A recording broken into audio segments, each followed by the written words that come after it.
Please stand by. Good day and welcome to the Northern Trust Corporation Third Quarter 2023 Earnings Conference Call. Today's conference is being recorded. At this time, I would like to turn the conference over to Jennifer Childe, Director of Investor Relations. Please go ahead, ma'am. Thank you, Melissa, and good morning, everyone, and welcome to Northern Trust Corporation's Third Quarter 2023 Earnings Conference Call. Joining me on our call this morning is Mike O'Grady, our Chairman and CEO, Jason Tyler, our Chief Financial Officer, Lauren Allnutt, our Controller, and Grace Higgins from our Investor Relations team. Our third quarter earnings press release and financial trends report are both available on our website at northerntrust.com. Also on our website, you will find our quarterly earnings review presentation, which we will use to guide today's conference call. This October 18th call is being webcast live on northerntrust.com. The only authorized rebroadcast of this call is the replay that will be made available on our website through November 18th. Northern Trust disclaims any continuing accuracy of the information provided in this call after today. Please refer to our safe harbor statement regarding forward-looking statements on page 12 of the accompanying presentation, which will apply to our commentary on this call. During today's question and answer session, please limit your initial query to one question and one related follow-up. This will allow us to move through the queue and enable as many people as possible the opportunity to ask questions as time permits. Thank you again for joining us today. Let me turn the call over to Mike O'Grady. Thank you, Jennifer. Let me join in welcoming you to our third quarter 2023 earnings call. Our results for the third quarter reflect solid execution against the challenging phase of this interest rate cycle, particularly as rates appear close to be peaking. Third quarter deposit levels were generally in line with seasonal expectations, but funding costs were significantly higher, putting pressure on net interest income. We're focusing primarily on those areas of the business that are most under our control, namely trust fees and expenses. In those two areas, we're pleased with our performance. Trust fee revenue was up both sequentially and year over year. Expenses were well controlled, and we improved our capital position. Our wealth management business grew trust fees on both a sequential and year-over-year basis. We saw ongoing strength in the higher wealth tiers and within our global family office segment, where momentum outside the U.S. continues to be brisk. Families with large and complex trust structures continue to be an area where we excel. Activity with business owners also remains robust. Helping them optimize their complex personal affairs while they attend to growing their businesses is a consistent theme. We're also seeing early success with various new marketing approaches and referral sources. In particular, during the third quarter, we had healthy new business generation with clients with assets over $50 million. In asset management, we saw positive flows into our institutional money market platform for the third consecutive quarter. Relative to benchmarks, our tax-advantaged equity product performance remained strong within the quarter, cementing its 1-, 3-, and 5-year track record of outperformance. Importantly, two recent large asset servicing wins contain asset management mandates for index fixed income and outsourced investment solutions, reinforcing our combined strength as one Northern. Within asset servicing, we had good momentum in core custody and fund administration, and our pipeline remains solidly within historical levels. Our front office solutions is resonating particularly well across regions and different client types. One notable front office solutions win in the third quarter was the $32 billion Abu Dhabi pension fund. Our ability to provide a comprehensive view across public and private assets was cited as a key differentiator. Importantly, we were also selected to provide global custody, liquidity management, performance and risk analytics, and portfolio optimization. We also had good success in the U.S. asset owner space, where we continue to take share. In closing, we enter the fourth quarter on solid footing. Our balance sheet continues to be very strong with ample capital and liquidity, and our credit quality remains excellent. New business momentum is healthy, and our pipeline is robust. Expense growth has declined each quarter this year, and I'm confident that we'll continue to build on this discipline. We're well positioned to navigate the current uncertain environment, including the proposed regulatory changes related to capital and long-term debt, and generate value for our stakeholders. I'll now turn the call over to Jason. Thank you, Mike, and let me join Jennifer and Mike in welcoming you to our third quarter 2023 earnings call. Let's dive into the financial results of the quarter, starting on page 4. This morning, we reported third quarter net income of $328 million, earnings per share of $1.49, and our return on average common equity was 11.6%. Our assets under custody and administration and assets under management were down modestly on a sequential basis, but up sharply on a year-over-year basis. Unfavorable markets and currency movements more than offset positive asset inflows relative to the prior period. Year-over-year levels benefited from favorable markets, currency improvements, and asset inflows. On a year-over-year basis, currency movements had an approximate 90 basis point favorable impact on revenue growth, largely within our asset services division, and a 100 basis point unfavorable impact on expenses. On a sequential basis, currency impacts were immaterial. Excluding notable items in all periods, revenue was down 2% on both a sequential quarter and year-over-year basis. Expenses were up 1% sequentially and up 5% over the prior year. This reflects an expense to trust fee ratio of 115%, down from 116% in the second quarter, but higher than the 112% we posted in the third quarter of last year. Pre-tax income was up 1% sequentially, but down 20% over the prior year. Trust, investment, and other servicing fees, representing the largest component of our revenue, totaled $1.1 billion, a 1% sequential increase and a 3% increase compared to last year. All other non-interest income was up 6% sequentially, but down 3% over the prior year. Net interest income on an FTE basis was $469 million, down 10% sequentially and down 11% from a year ago. Our provision for credit losses was $14 million in the third quarter. Overall, our credit quality remains very strong. We had small net recoveries for the quarter, and there was a modest increase in non-performing loans. Turning to our asset servicing results on page 5. Assets under custody and administration for asset servicing clients were $13.2 trillion at quarter end, down 2% sequentially, but up 10% year over year. Asset servicing fees totaled $626 million. Custody and fund administration fees, the largest component of fees in the business, were $428 million. Sequential performance reflects favorable markets and new business activity, offset by weaker transaction volume. The year-over-year strength was due to solid new business activity and favorable market and currency impacts that were partially offset by lower transaction volume. Assets under management for asset servicing clients were $963 billion, down 3% sequentially, but up 10% year over year. Similarly, because a significant portion of our fees are billed on a lagged basis, the sequential decline in AUM will impact our fourth quarter trust fees. Investment management fees within asset servicing were $137 million. Moving to our wealth management business on page 6. Assets under management for our wealth management clients were $370 billion. Trust administration and other servicing fees for wealth management clients were $486 million. Our average balance sheet decreased 4% on a linked quarter basis, primarily due to lower client deposits. Client liquidity was essentially flat during third quarter. Average deposits were $102 billion, down $4 billion or 4% sequentially, in line with our expectations for this seasonably weaker quarter.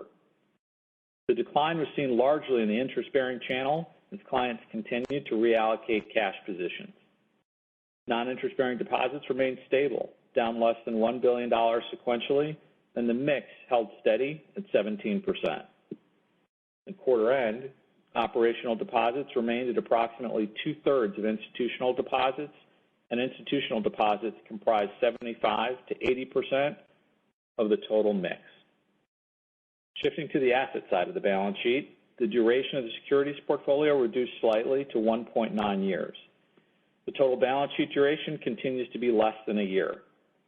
Loan balances averaged $42 billion and were flat sequentially.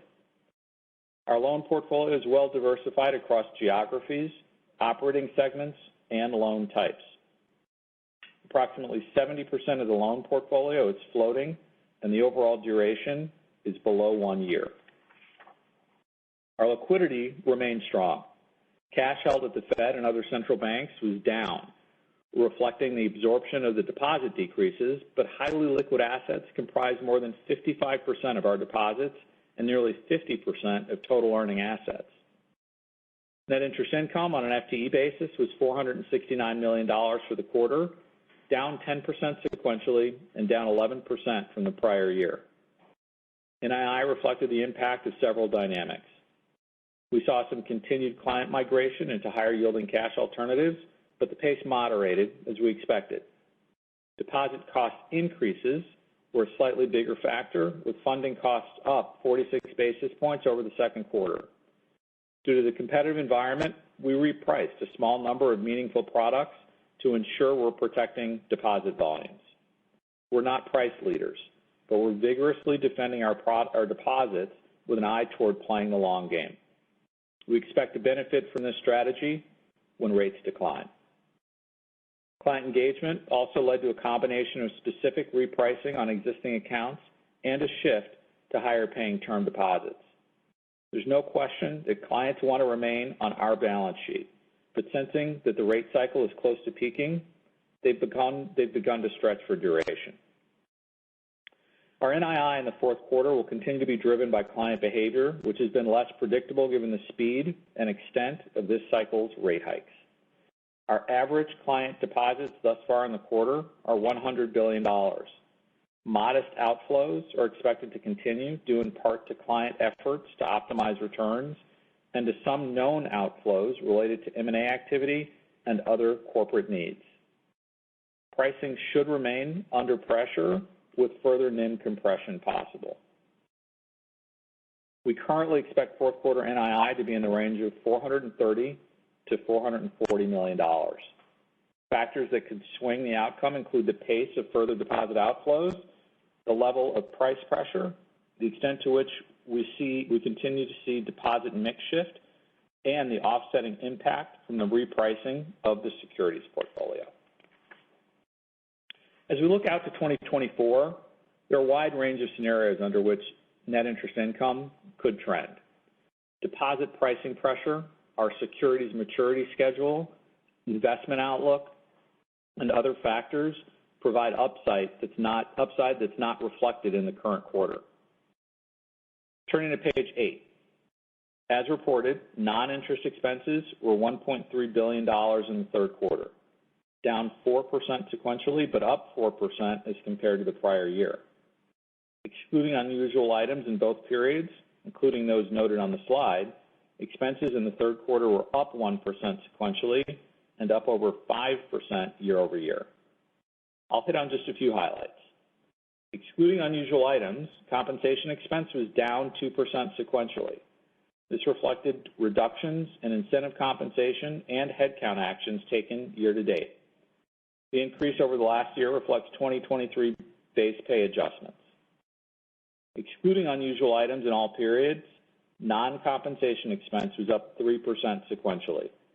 Our expense to trust fee ratio improved 100 basis points sequentially to 115%, but remains higher than our targeted range of 105 to 110%. As a reminder, we began the year expecting to take at least 200 basis points off of our 2022 adjusted expense growth rate of 9%. Our first quarter adjusted results were meaningfully better, up 5.8% year over year. Our second quarter adjusted results were even better, up 5.3% year over year. And our third quarter results were in the same range despite unfavorable currency impacts. For the fourth quarter, we expect continued improvement. Compensation expense is expected to be up $5 million. Benefits expense should be our normal fourth quarter lift of $3 to $5 million. Outside services likely to be up approximately $10 million. Equipment and software should be up approximately $10 million relative to adjusted third quarter levels.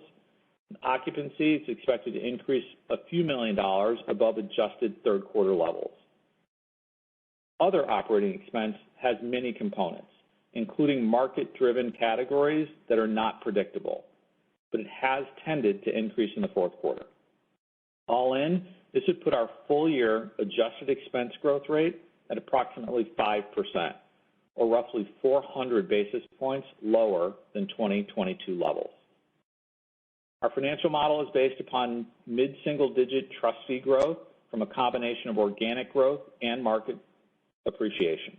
Against this backdrop, we hope to generate 100 to 200 basis points in trust fee operating leverage in normal macro environments. Our capital levels and ratios remain strong in the quarter. We continue to operate at levels well above our required regulatory minimum. Our Common Equity Tier 1 ratio under the standardized approach was up slightly from the prior quarter to 11.4%, as capital accretion more than offset the unfavorable impact from higher rates on our securities portfolio.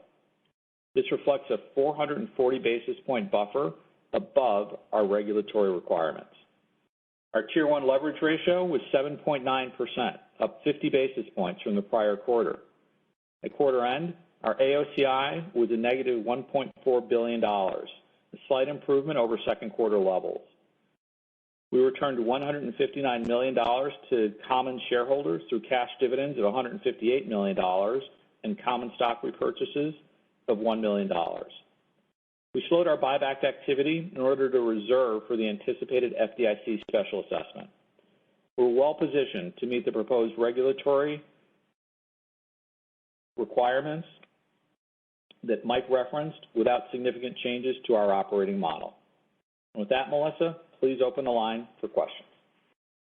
Thank you. If you would like to ask a question, please signal by pressing *1 on your telephone keypad. If you are using a speakerphone, please make sure your mute function is turned off to allow your signal to reach our equipment. Again, press *1 to ask a question. And we'll pause for just a moment to allow everyone an opportunity to signal.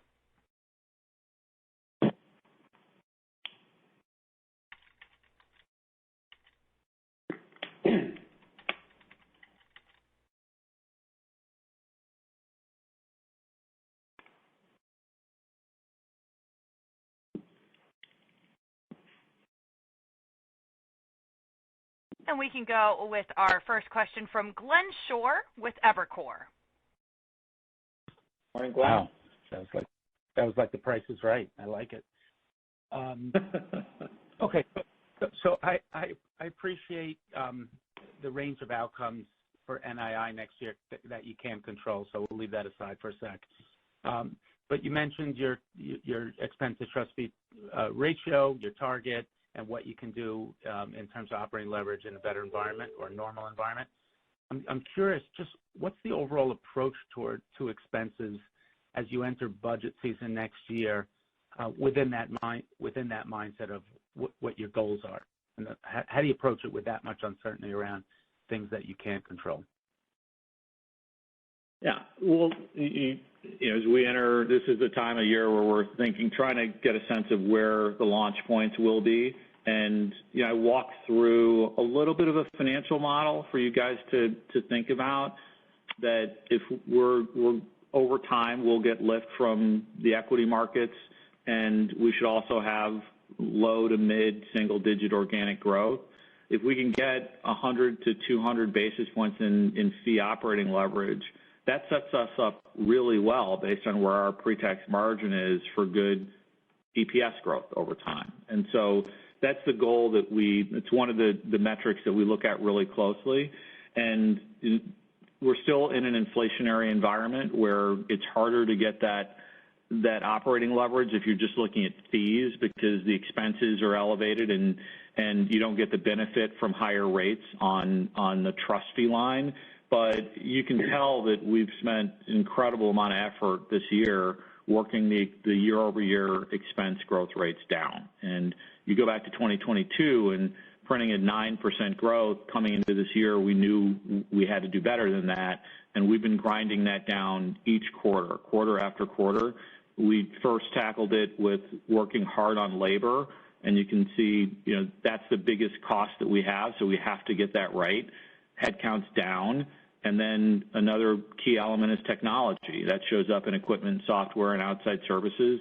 That's still elevated above the rest of the company in terms of growth rate, but we've had a lot of accomplishments there too, and expecting to have that growth rate be lower next year than it has historically. And so we think we can have another year next year that's similar to what we did in this year, which is to continue to work that year-over-year growth rate down. Exactly what I was looking for. Thank you. You have tons of capital, and you generate plenty also. But I'm curious, some of the big banks have articulated what they thought as is the RWA impact or all-in impact might be. I'm curious at your first glance, what type of impact are we talking? I know you mentioned it doesn't disrupt your model, and I agree. I'm just curious if you can help us box it in terms of Basel III impact, if as is. Thanks. Sure. Yeah, I'm going to give you a wide range, like 5 to 15% in RWA, and that's going to be impacted by a few different things. But one of the benefits that we have is the diversification of the business model. And so we've got, obviously, the custody business comes with a lot of operational risk. That's really the most significant driver. But we'll actually get some benefit from an RWA perspective in some of the loan treatments, just given the nature of our underlying loans. And then there are some other dynamics that we have that should help on RWA as well on a relative basis. But we're thinking about at this point it could be anywhere from 5 to 15%. But as we mentioned earlier, feel really comfortable and we see where our CET1 levels are and see where our liquidity is. And so we'll keep an eye on where our peers are. We'll keep an eye on what the business is doing, but we've got flexibility in other ways to manage that dynamic as well. That's great. Thanks for all that. Appreciate it. Sure. Thanks, Paul. We can take our next question from Michael Brown with KBW. Hey, Mike. Hi, good morning, everyone. So I guess I wanted to start on the custody and fund admin fees. They were essentially flat quarter over quarter, and I guess a little bit softer than we expected. What were some of the key drivers that played out this quarter? And as you noted, the lower market levels present a bit of a headwind here for the fourth quarter, but you did talk about some positive dynamics on the new business front. So what are the puts and takes that we should think about here for the fourth quarter and then heading into next year?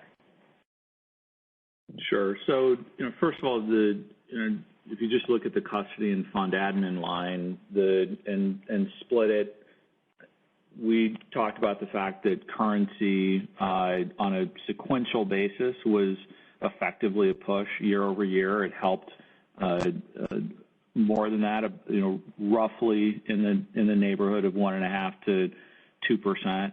But if we just go back and look sequentially at how the quarter looked, the net new business was in custody and fund admin fees was a positive. It was low single digits, very low single digits, but positive.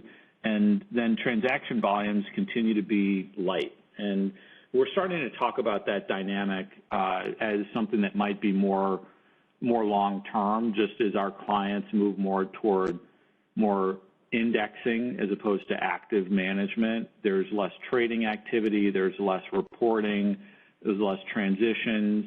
And so we're continuing to see a lower level of transaction-related activity, but the overall business is strong.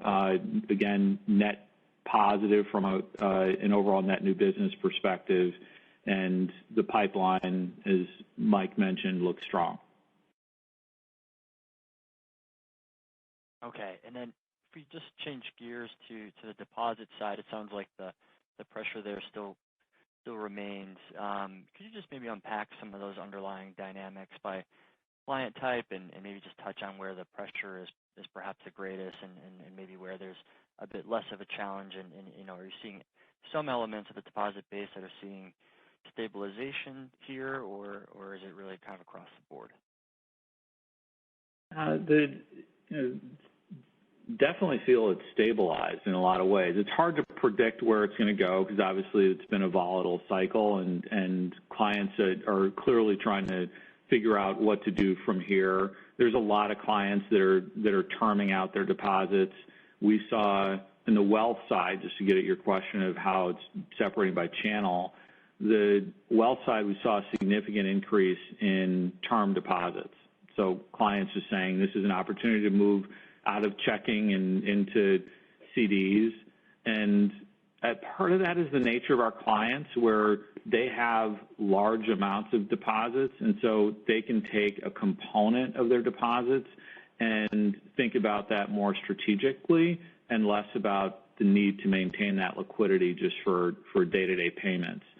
And then in the but interestingly, on the wealth side, deposits are actually up. If you look 6/30 to 9/30, they're up somewhat, and so it gives us an indication that the pricing actions we took worked really well. Clients they continue to see the strength of the balance sheet. They like to deposit on Northern Trust's balance sheet, so that increase was meaningful. In the institutional side, that's what drove the period-to-period and most of the average decline. And that comes to a lot of clients is moving to different types of either longer duration or higher yielding liquidity types. Overall, liquidity across the company was flat across the channels cumulatively. And so clients clearly are just saying Northern's the right place to be. They're moving from one overall liquidity mechanism to another. And as we look out, I think it's interesting to see that the balances thus far in the quarter have held in just over $100 billion. And frankly, that's higher, and it's still early in the quarter, but that's higher than what we would have anticipated at this point.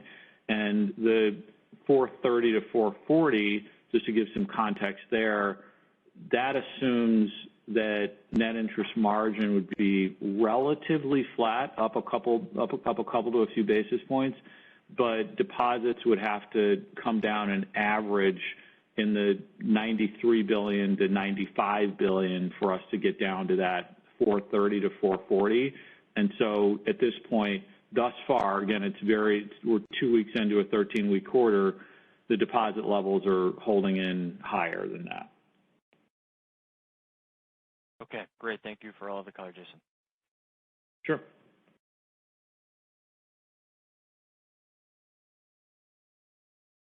And our next question will come from Alex Blostein with Goldman Sachs. Morning, Alex. Hey, Jason. Good morning. Hey, Mike as well. So just another one around deposits. You guys seem to have been a bit surprised, I guess, by this latest move in terms of kind of the catch-up that you played there, you articulated at the conference in September and obviously today. Do you feel like you caught up to where institutional pricing is, or do you still think there's might be incremental migration or, kind of the need to increase price more? And then, again, on the institutional side of things, is there a particular client base or channel internationally that's driving this pickup, or is that fairly broad-based? Because your competitive set there is fairly limited, right? I mean, we know there's 3 or 4, and at the end of the day, that's who you compete with on the custody side. So I'm just kind of curious where we are in that process. It seems like we caught up, and we made if we get to why we thought we were going to be down about 5% in NII. We ended up down 10. We saw that mid-quarter and hit right on the number. So what happened in call it the August timeframe? We clearly saw that in general the market was taking deposit pricing up, and we reacted to that. We're not price makers, we're price takers, and so we reacted to that, and it seems to very much have leveled out the deposit activity, and that's why you see things very kind of flattish, and then also into this quarter stabilizing at levels we thought would be even higher. And so I think the big takeaway is it seems like the the pricing is where it needs to be for clients to level things out. And the pricing actions that we took were in pretty small number, but of big accounts. And you asked about kind of geography. The bigger actions we took were in the U.S. custody book on the institutional side of the business, and then in wealth it was in MMDA. And so we took a targeted approach to increase those pricings, and early reactions look like we got it. We hit the mark well. Got it. All right, thanks. Shifting gears a little bit, pretty constructive comments from you guys on the new business. We've heard that for the last couple of quarters. As you know, converting that to fees is always a little hard and it's a bit opaque. So any way you can frame maybe the fee backlog, and as we sort of work that through into revenues over the next, call it 12 months, do you feel like you have enough scale in the business to onboard, especially some of these larger mandates, without a material pickup in expenses? So in other words, to Glenn's point, it sounds like you guys are aiming for, 3 to 4% expense growth in 24. Is that doable with potentially more net new business? It is, and we didn't give a number on the expense growth, just that we want to do better than what we did this year. And so with that backdrop, the growth in the asset servicing business in particular has come with expenses. It's a less scalable business relative to wealth, which is obviously highly, highly scalable. That said, we're focused, as you can tell from what we've done this year, not just on top line growth, but on managing the type of business that comes in. And so that's why headcount was such an incredible focus for us this year, the compensation line, an incredible focus. And so as we look at what business to bring on board, there's going to be a very strong scrutiny on looking at what expenses come along with it. The business is committed to do that. They're leading that effort, saying that they're going to be very diligent about identifying what business to bring on. Yeah, and Alex, I would just add to what Jason's saying there is that's why we're driving so hard on productivity as well, is because we have to have the capacity to invest in the foundation of the business and what we're building out, the investments we need to make, but then also, to your point, if you're going to bring on new business that has resources, you have to be able to offset a portion of that as well. Got it. Okay, that all makes sense. And sorry, I didn't mean to put words in your mouth on the 3 to 4. It just sounds like less than 5. So maybe wishful thinking. Okay. All right. I appreciate it. It's a good test. Thanks. Our next question comes from Brennan Hawken with UBS. Morning, Brennan. Good morning. Yeah, good morning, Jason. How you doing? Would love to unpack a little bit, because you walk through some of the, it sounds like you walk through some of the underlying assumptions behind the 430 to 440 expectation for 4Q. It sounded like you were saying that it, predicated a deposit base of 93 to 95 and NIM flat. Did I interpret that correctly? And does that suggest that you're sort of, girding for further deposit declines, even though they've been stable quarter to date? Just to tweak the words, I mentioned that implies NIM would be up a few basis points, but the deposit levels you mentioned are accurate. And so last quarter, we came into it thinking we were going to be down 5%. The market ended up being more competitive. And again, we've got to react to what the market's doing. We don't set it. And so coming into this quarter, we did prepare for a further decline in deposits, and that could easily still happen. So not walking that back, just saying that early stages of the quarter are indicating the deposit levels are higher than that. And we've also got, even as we look out to next year, we don't think about this 430 to 440 as the run rate of NII. There's reasons for us to believe that NII is going to go up from there, and just that you look at the runoff in the securities portfolio, and we're still trading securities that are yielding 2 and reinvesting it at 5, and securities yielding in the 2s and reinvesting it above that, and so without taking more risk or duration. And so there are things that we can continue to do. We've also had the balance sheet positioned very defensively. We saw the decline in deposits that was happening and frankly, the stress in the banking industry in the spring and in the summer. And we positioned very defensively. We have the ability to do that based on the strength of the balance sheet. We can stay short. We can not stretch for NII. But as we feel more confident about the stability of deposits, the stability of the industry, we can use non-HQLA capacity. And so there's multiple levers we have to work on NII for it. So although we're trying to give you as much color as we can about fourth quarter, the interpretation shouldn't be that that's necessarily something that you should annualize thinking about 2024. Okay. All that's fair. I guess the 2024 will depend on the competition for deposits, so we'll see how that goes. So one follow-up here. You guys made reference, and I apologize if you said it in the prepared remarks. There are a couple overlapping calls here this morning. You laid out a Visa gain in the press release, but I didn't hear it quantified in the commentary. Is it possible to quantify that impact? Yeah, it's up $10 to $15 million relative to second quarter. Second quarter was a slight loss. This was a slight gain, and that, just a little bit of color, that relates to a derivative that we have associated with part of our Visa position.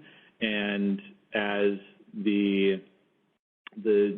our view of the length of that swap extends or reduces, that has an impact of the mark-to-market. And as there was news that was put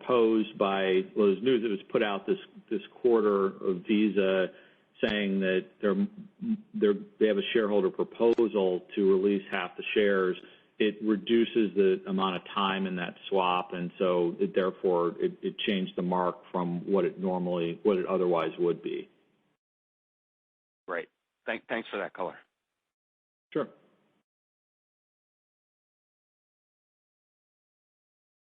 And our next question comes from Ryan Kenny with Morgan Stanley.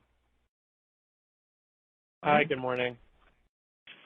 So just in thinking through the puts and takes to NII, you mentioned taking securities yielding 2 and reinvesting at 5. Can you just update us on how much AFS and HTM roll-up you're expecting per quarter going forward?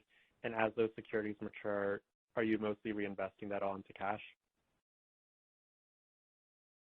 I want to make sure I got the question fully. Can you repeat it for me? You just came through a little soft. I want to make sure I got it.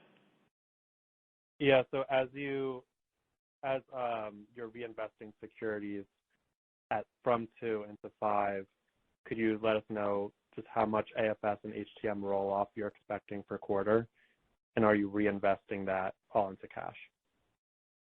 Sure. A lot of the reinvestment recently has been in cash, and but again, as I mentioned just a few minutes ago, that's not necessarily where we'll be reinvesting it before.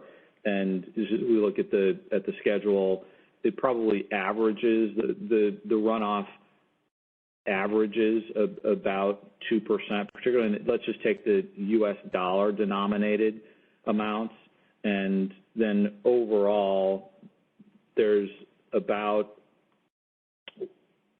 close to a little over $1 billion a quarter across all of the currencies that's maturing, that's reinvesting. Thanks.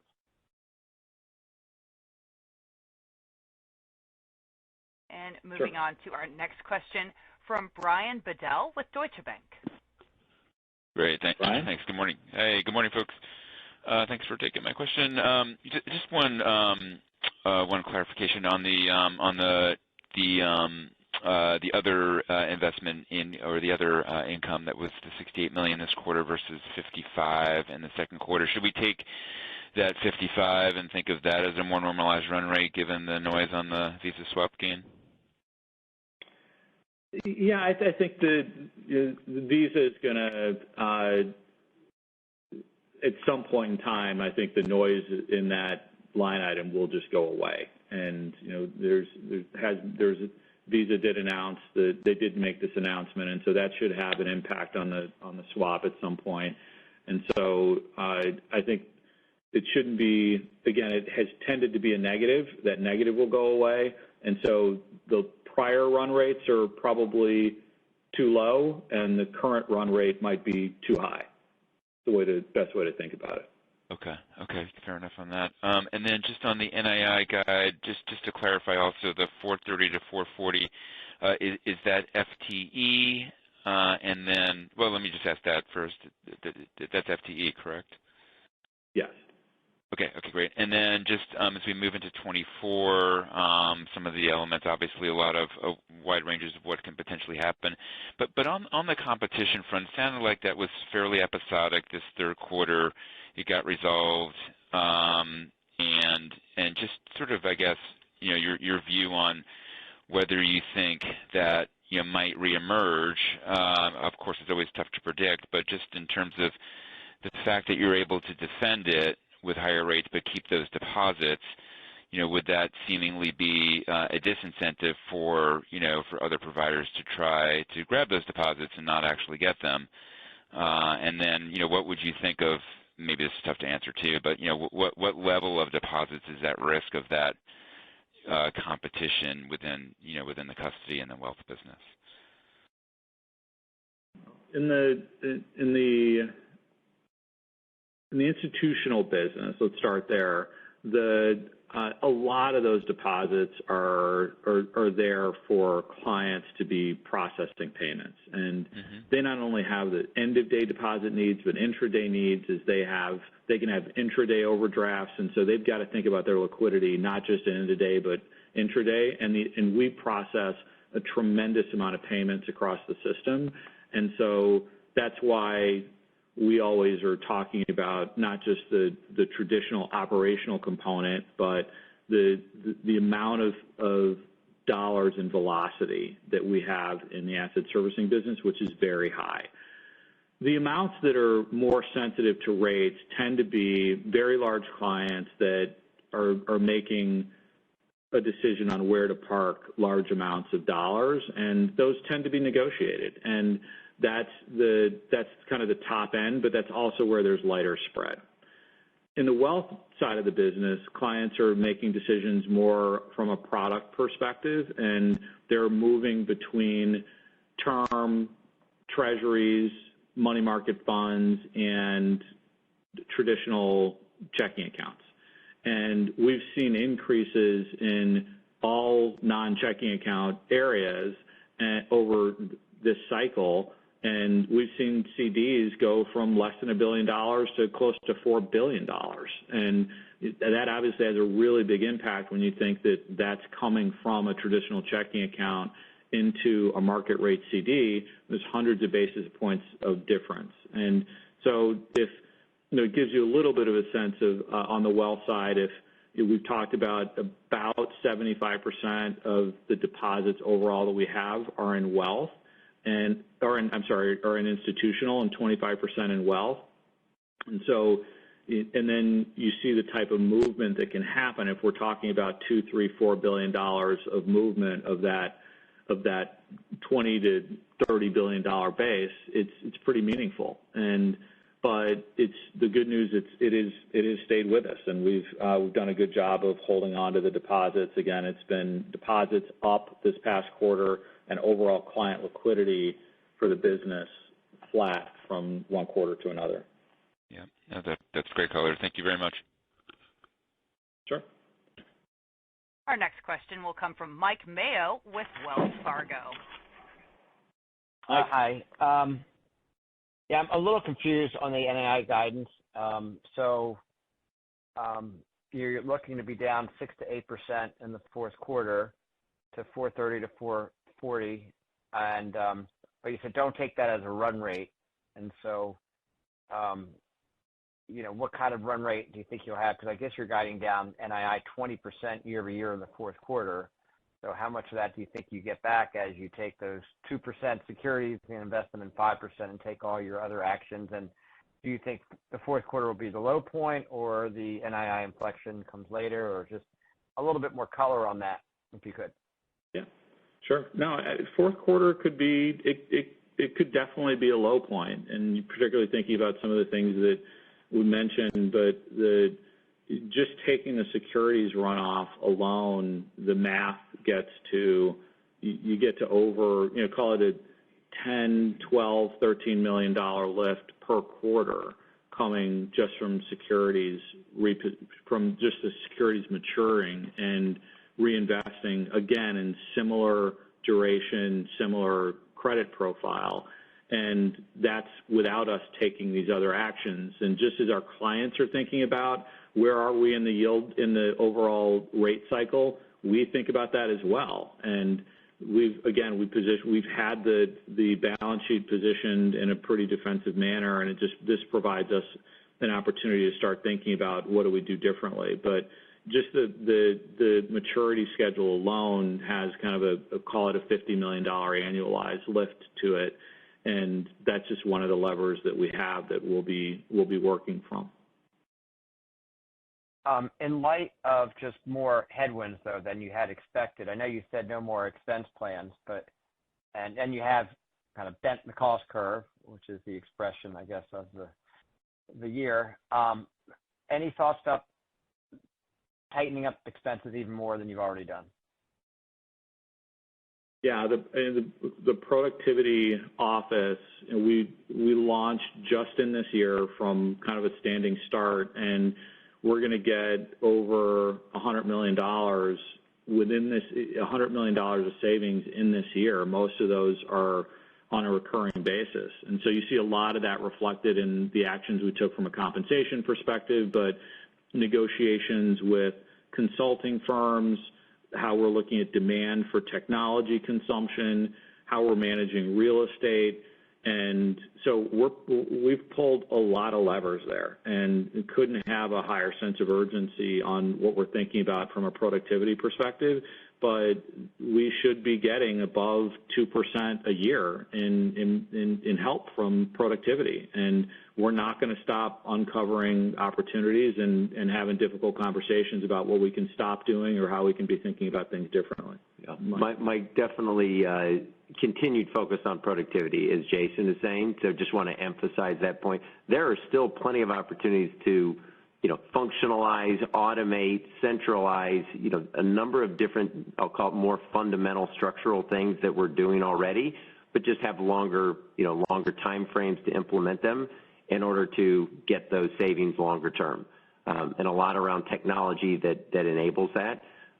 So it absolutely has been a focus, but will continue to be a focus, particularly as the environment is so uncertain. And not necessarily knowing, what the direction of whether it's rates or markets are going to be. All right, thank you. Sure.